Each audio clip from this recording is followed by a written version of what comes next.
Wahai Rasulullah, apakah Islam itu benar? Jawab Rasulullah, benar. Kalau Islam benar, mulai hari ini Islam tidak perlu lagi kita sampaikan secara diam-diam dan secara sembunyi-sembunyi. Sekarang keluar Umar bin Khattab di depan. Barang siapa yang melawan Islam, lawanlah Umar bin Khattab.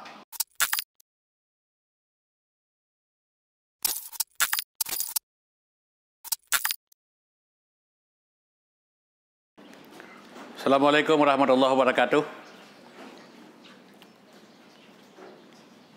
Alhamdulillah, wassalatu wassalamu ala rasulillah, la nabiyya ba'dah. Kembali kita awali pertemuan ini dengan mengucapkan segala puja dan puji hanya kepada Allah Subhanahu wa taala, yang kita rangkai dengan ucapan salawat buat Rasulullah sallallahu alaihi wasallam. Jadi untuk kesempatan ini kita akan bicarakan sedikit tentang sirah, tentang sejarah perjuangan para sahabat masa lalu. Jadi yang kita sampaikan pada pertemuan ini adalah bagaimana kisah Islamnya Umar bin Khattab di rumah Sa'id bin Zaid. Antara Umar bin Khattab dengan Sa'id bin Zaid itu punya hubungan keluarga yang sangat rapat. Itu sama dengan kemanakan dengan pamannya. Tetapi di sisi lain, Sa'id bin Zaid adalah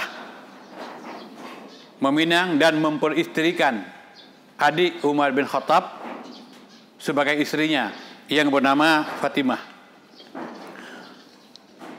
Tahun kelima kenabian itu suasana kota Makkah sangat mencekam karena tensi dari perjuangan Rasulullah SAW semakin hari semakin naik, sehingga kecemasan, kekhawatiran dari orang-orang jahiliyah itu semakin besar. Sampai satu hari keluar pengumuman dari penguasa jahiliyah bahwa barang siapa yang bisa membunuh Muhammad atau menangkap hidup atau mati, mereka akan diberikan 100 ekor unta.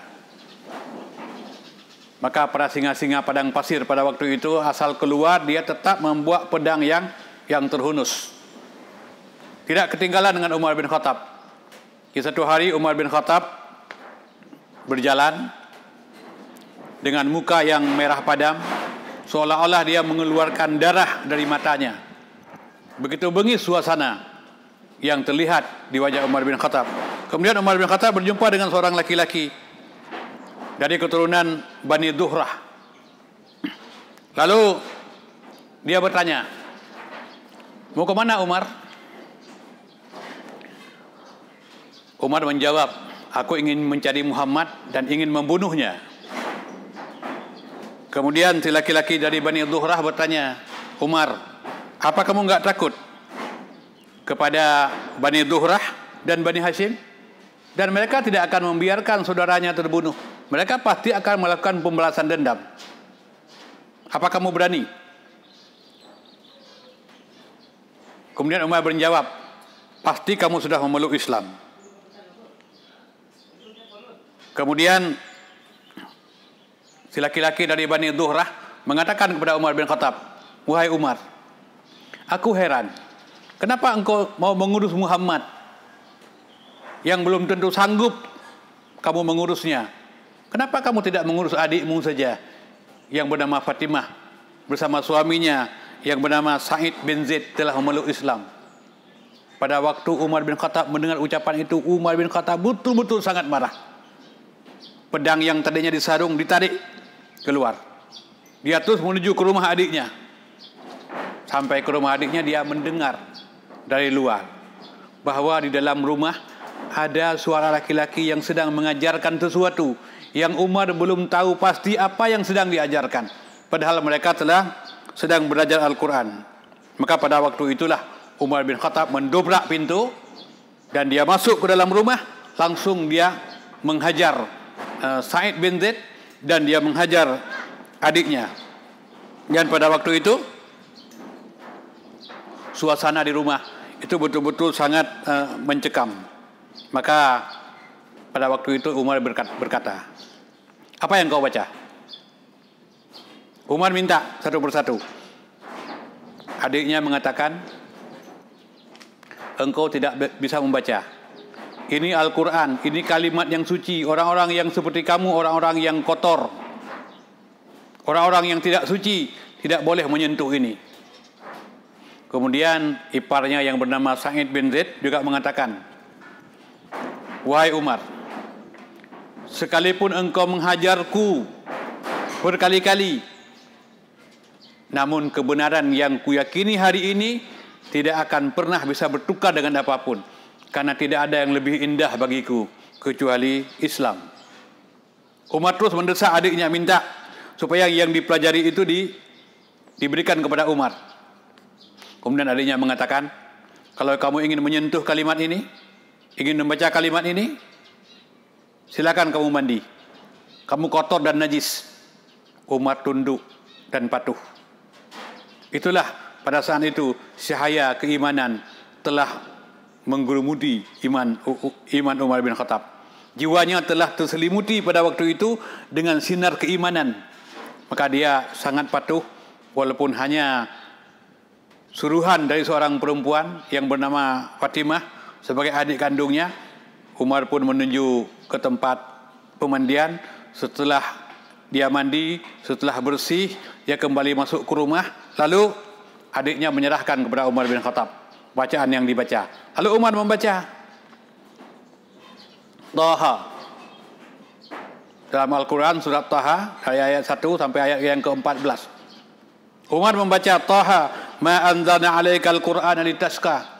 Kami tidak menurunkan Al-Quran kepada engkau supaya kamu susah, supaya kamu gelisah, supaya kamu gundah. Tidak.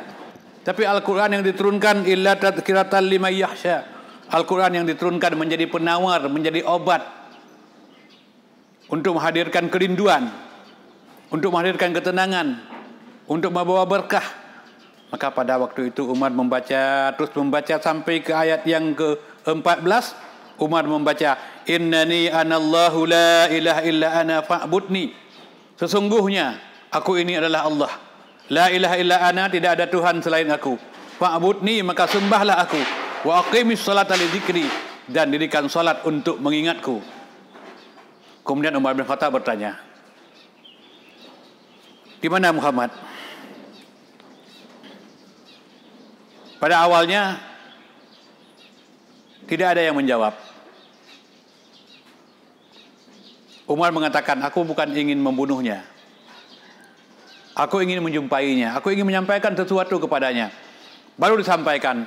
Umar bin Khattab itu sekarang berada di rumah seorang pemuda yang telah memberikan rumahnya sebagai tempat penampungan untuk mengembangkan Islam. Lalu Umar bin Khattab menuju ke sana. Sampai di sana, orang melihat dari jauh Umar bin Khattab telah muncul. Orang pada ketakutan. Tapi di tengah-tengah mereka ada Hamzah. Lalu Hamzah buka pintu. Begitu Umar datang, dipersilakan. Umar, kalau kamu ingin masuk, silakan masuk. Kalau kamu bersahabat, kami akan menyambut persahabatanmu. Tapi kalau kamu membuat macam-macam di sini, kata Hamzah, kepalamu akan kupenggal. Umar bin Khattab masuk. Dia salamin Rasulullah. Dia ucapkan 2 kalimah syahadat. Dia masuk Islam. Dan terbukti bahwa doa Rasulullah SAW dikabulkan.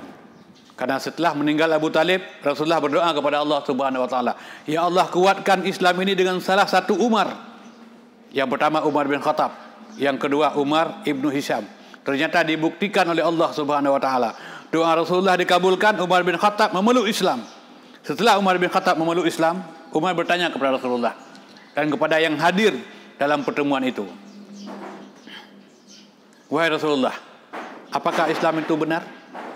Jawab Rasulullah, benar. Kalau Islam benar, mulai hari ini Islam tidak perlu lagi kita sampaikan secara diam-diam dan secara sembunyi-sembunyi. Sekarang keluar Umar bin Khattab di depan. Barang siapa yang melawan Islam, lawanlah Umar bin Khattab. Jadi inilah yang kita harapkan sebenarnya. Dalam kondisi Islam juga hari ini di dunia, yang termasuk di Indonesia, kita perlu sebenarnya orang-orang yang seperti Umar bin Khattab, supaya kemurnian Islam tetap bisa dilaksanakan dengan baik, dengan sempurna. Jadi inilah kita lihat sebuah kisah singkat bagaimana Islamnya Umar bin Khattab yang diawali oleh perasaan dendam dan dengki dengan Islam, dengan Rasulullah SAW, kemudian mendapatkan hidayah dengan mudah, lalu dia mengucapkan 2 kalimat syahadah. Jadi mudah-mudahan ini menjadi pelajaran bagi kita, walaupun hari ini kita disibukkan dengan segala macam urusan, tapi hendaklah kita sadar, kembalilah kepada jalan yang benar untuk taat kepada Allah Subhanahu wa taala, karena untuk mendapatkan hidayah, kalau punya niat yang bagus, niat yang ikhlas, niat yang tulus, senantiasa akan diberikan oleh Allah Subhanahu wa taala. Saya kira demikian, semoga ada manfaat. Lebih kurang mohon maaf. Assalamualaikum warahmatullahi wabarakatuh.